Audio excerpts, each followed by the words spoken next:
On a Tuesday in 2019, Ben refused a 9-figure check. He thought he was protecting his vision. He thought he was saving the internet.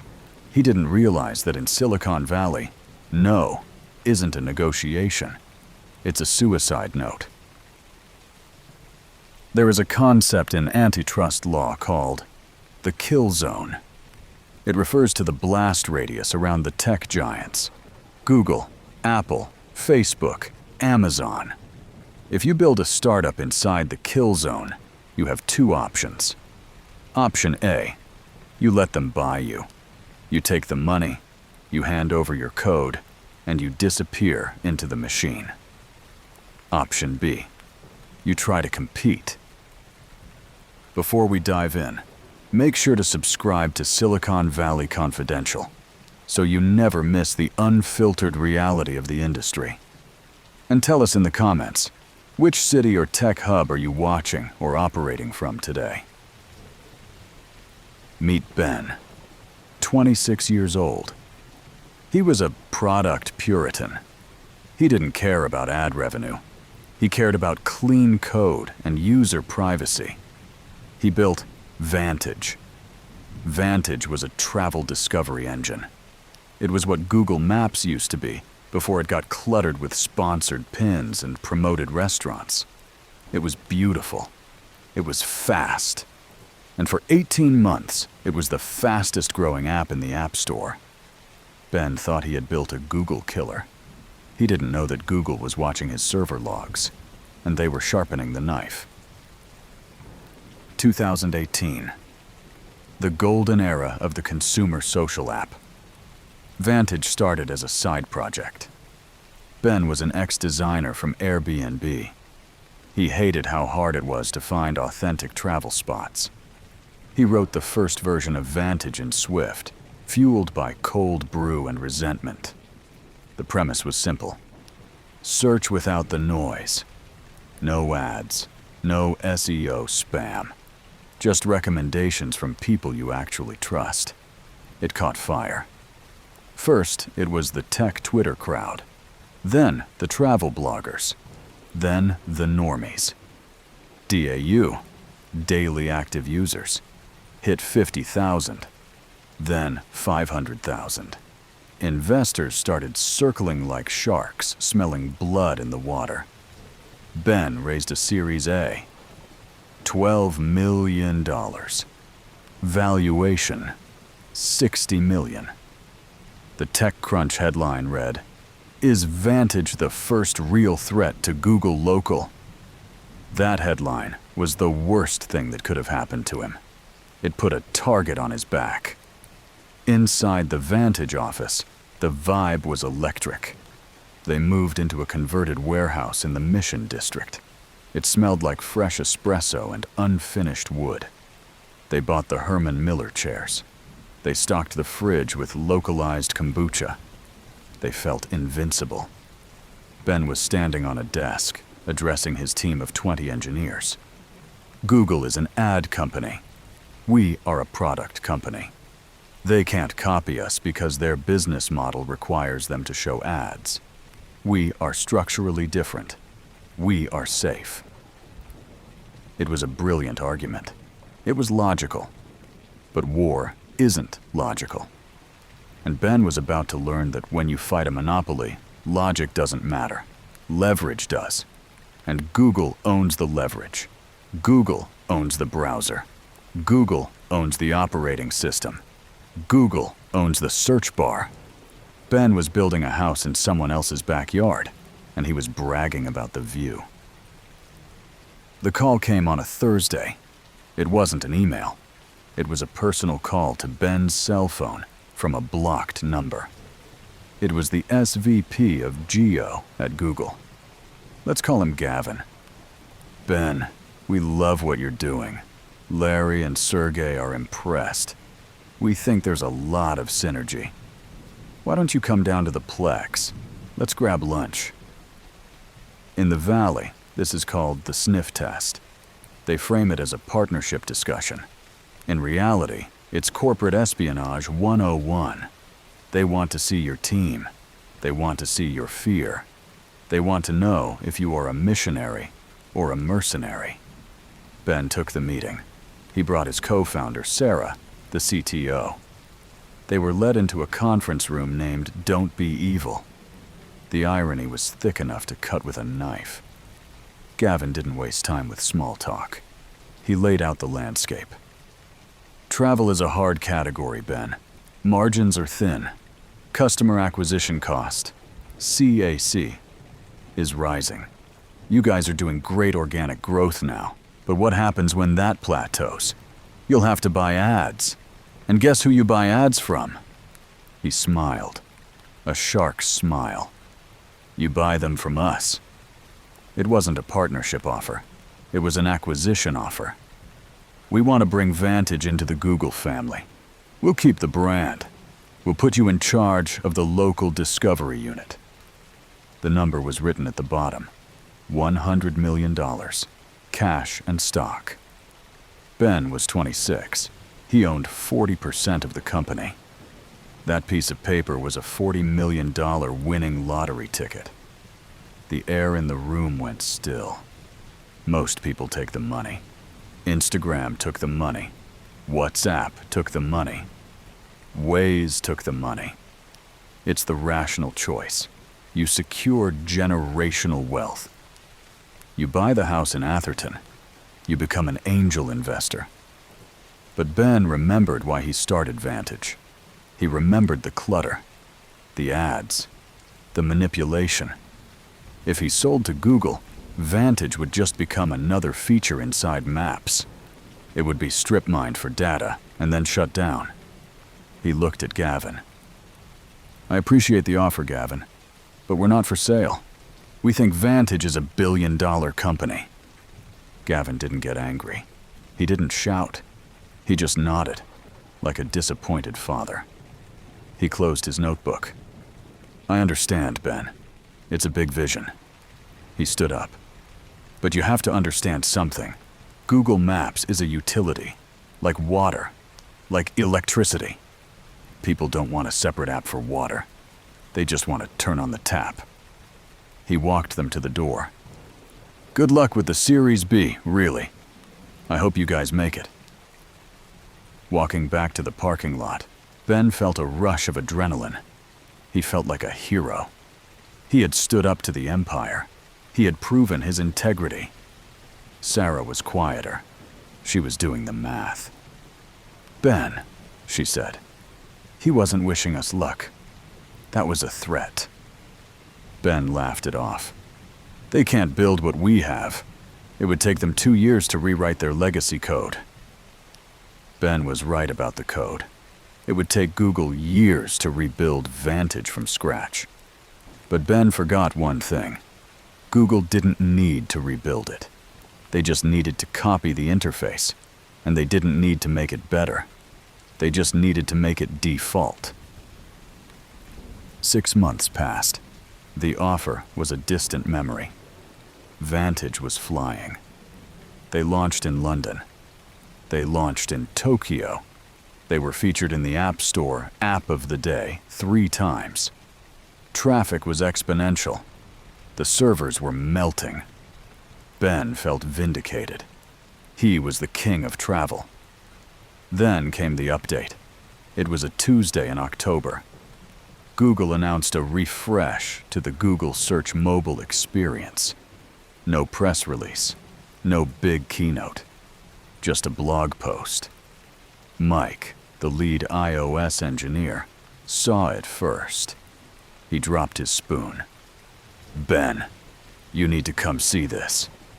Ben looked at the screen. His stomach dropped through the floor. Google hadn't just updated their design. They had cloned Vantage. The photo layout? Identical. The review summary pills?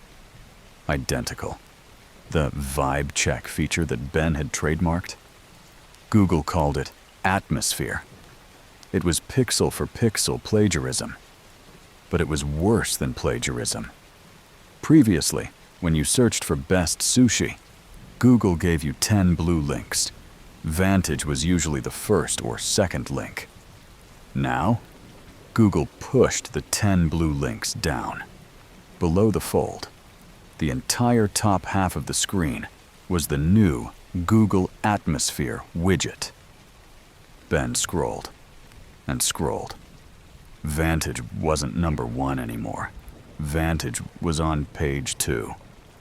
In the SEO world, there is a joke. The best place to hide a dead body is on page 2 of Google search results. Ben wasn't looking at a UI update. He was looking at his own funeral. Google hadn't built a better product. They had just erected a toll booth in front of his store, and they just raised the toll to infinity. The kill zone had just been activated, and Vantage was standing at ground zero. In the military, they call it area denial. In SEO, they call it zero-click search. Ben spent the next 48 hours in a war room, analyzing the traffic logs. He thought it was a penalty. He thought maybe they had broken a rule. But the logs were clean. The users were searching for best coffee in London, but they weren't clicking on Vantage anymore, because they didn't have to. Google was answering the query on the results page, using data scraped from apps like Vantage. They stripped the content, the photos, the ratings, the vibe, and displayed it in their own carousel. The user got the answer. Google got the engagement. And Vantage got nothing. They were being ghosted by the internet. It's not just you, Ben. Yelp is down 20%. TripAdvisor is down 15%. They changed the physics of the page. You're not fighting for ranking anymore. You're fighting for visibility below the fold. Below the fold. The digital equivalent of the basement. Ben looked at the CAC, customer acquisition cost. In September, it cost 50 cents to acquire a user organically. By Christmas, it was effectively infinite, because organic growth had stopped. The viral loop was broken. When the free traffic dies, you have 2 choices. You die, or you pay. Ben chose to pay. He authorized a massive shift in strategy. If Google wouldn't give them users for free, Vantage would buy them. They launched a massive Google Ads campaign. They bid on keywords they used to own. Best Sushi NYC. Romantic Hotels Paris. But here is the cruelty of the monopoly. Google controls the auction. Because Vantage was desperate, and because their competitors, Booking.com, Expedia, were also bidding, the prices skyrocketed. To get a user who was worth $2 in lifetime value, Vantage was paying $4 in ad spend. They were bleeding cash. The $12 million Series A, which was supposed to last 18 months, was evaporating in 4. They were effectively paying a Google tax just to exist. Every dollar they spent on ads went directly into the pocket of the company that was trying to kill them. It was a perfect parasitic loop. Gavin, the SVP at Google, wasn't just crushing them. He was monetizing their desperation. Ben needed more ammo. He needed the Series B. He had the metrics. Well, he had the metrics 6 months ago. Now he had a story about resilience. He went back to the partners who had courted him a year ago, the ones who sent him gift baskets and called him a visionary. The meetings were different this time. There were no questions about the product roadmap, no questions about the design system. There was only one question. What is your strategy to win against Google? We pivot to community. We build a social layer. Google can't do social. We own the trust graph. The VCs nodded. They smiled, and then they passed. We love the team, Ben, but the platform risk is too high. Platform risk. That's VC code for you are fighting Godzilla with a stick, and we aren't betting on the stick. One by one, the term sheets dried up. Sequoia passed. Benchmark passed. Even his existing investors refused to lead the round. They knew what Ben refused to admit. The company was uninvestable. February 2020. The money ran out. Ben had to do the one thing he promised he would never do. Layoffs. He cut 40% of the staff. The engineers who built the recommendation engine? Gone. The content team? Gone.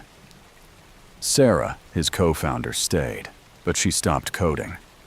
She spent her days negotiating debt payments with Amazon Web Services. To survive, they compromised the product. They added banner ads. They sold user location data to hedge funds. They did everything they hated. Vantage wasn't a Google killer anymore. It was a zombie. It was a collection of code looking for a buyer. The offer didn't come from Google this time.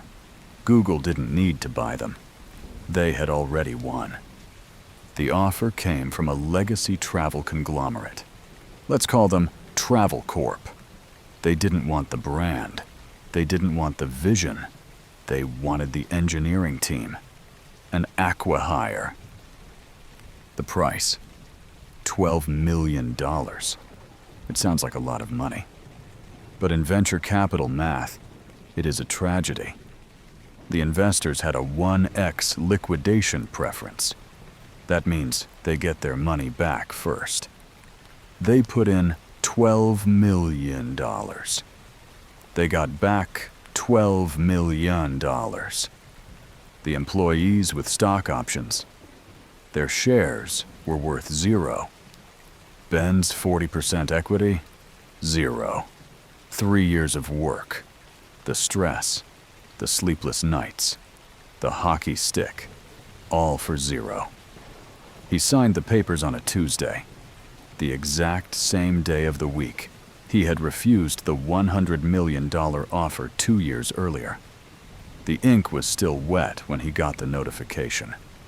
Vantage would be shutting down its consumer app in 30 days.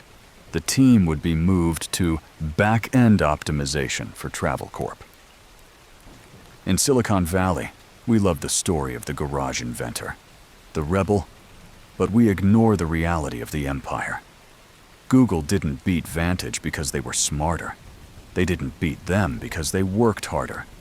They beat them because they owned the road, the map, and the car. Ben thought he could say no to $100 million. He thought his product was his shield. He forgot that when a king offers you gold and you refuse, he doesn't offer it again. He sends the army. This channel is tracking the bodies buried by big tech. If you want to know who is next, hit subscribe and tell us in the comments, would you have taken the money or would you have fought?